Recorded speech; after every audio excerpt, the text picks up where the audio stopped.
Merci. Merci aux organisateurs.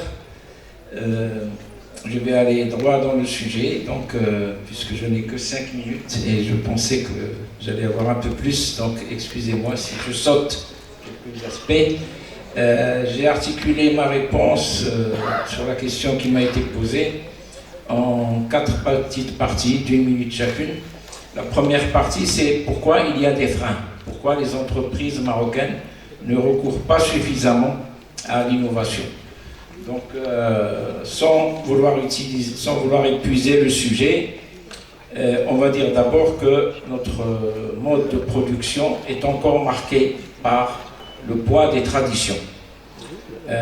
Nos usines ont encore une organisation traditionnelle du type manufacture qui a été décrite à la fin du 19e siècle, et les plus modernes se disent des entreprises tayloriennes, c'est-à-dire les années 20-30. Notre tissu industriel est également marqué par la prééminence de la PME, et comme vous le savez, au Maroc, les PME sont très sous-capitalisées et ne peuvent donc pas se permettre un investissement en innovation.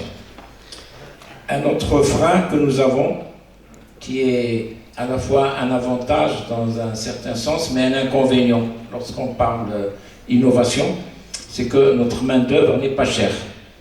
Donc, comme la main-d'œuvre n'est pas chère, donc on recourt à des technologies et à des processus, surtout labor intensive, comme on dit, c'est-à-dire consommatrices de main-d'œuvre et peu consommatrices de technologie.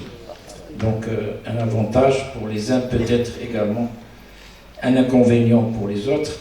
L'autre contrainte que vivent les entreprises, c'est que notre économie est basée essentiellement sur le secteur primaire, donc l'agriculture, la pêche, la mine, etc.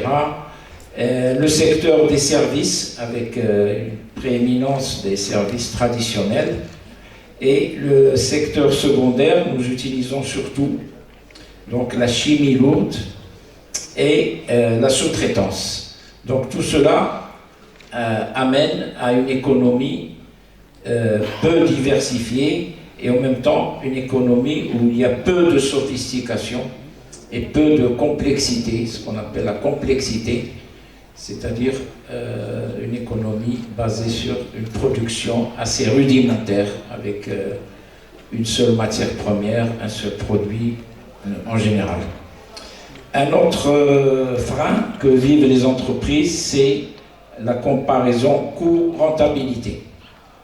L'innovation a quand même un coût et la rentabilité n'est pas toujours évidente, sauf bien sûr dans certains cas, mais je parle en général.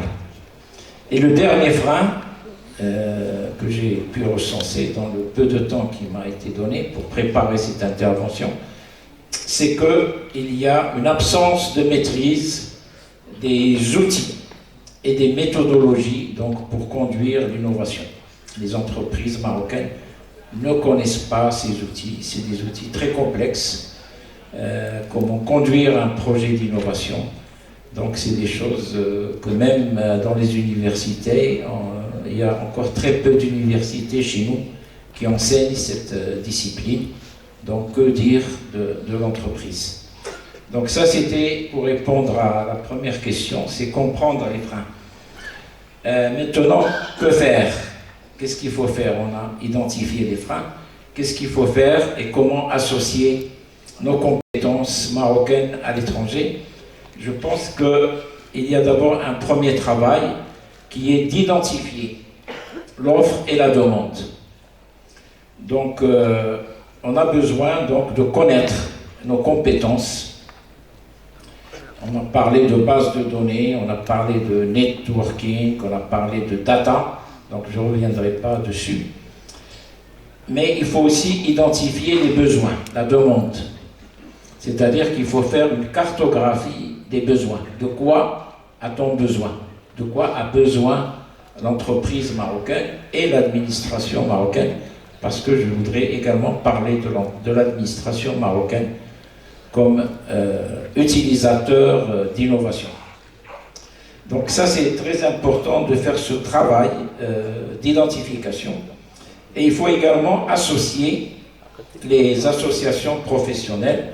La présence de la CGM aujourd'hui est un exemple, mais il faut peut-être renforcer numériquement et qualitativement, et surtout le côté régional. Et il faudrait également faire connaître des success stories. À part le professeur Liezami, je connais très peu de success stories de compétences marocaines qui ont bien réussi. C'est peut-être un problème d'information. Donc voilà le problème, la question de l'identification. Maintenant, comment agir? Quelle stratégie?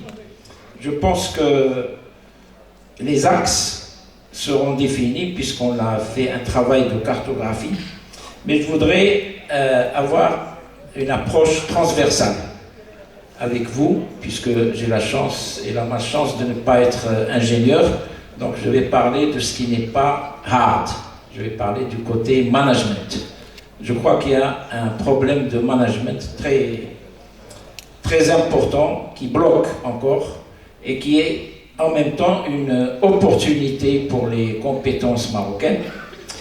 Si je prends, je n'ai pas le chiffre exact, mais si on ajoute ce que dépense le Maroc en transfert, en royalties, en brevets, en logiciels, en assistance technique, en conseil, en redevances, en études, en ingénierie, plus tous les dons qui viennent de l'Union européenne, France, Belgique, Allemagne, Canada, etc., on va trouver des dizaines, peut-être plus de milliards de dirhams.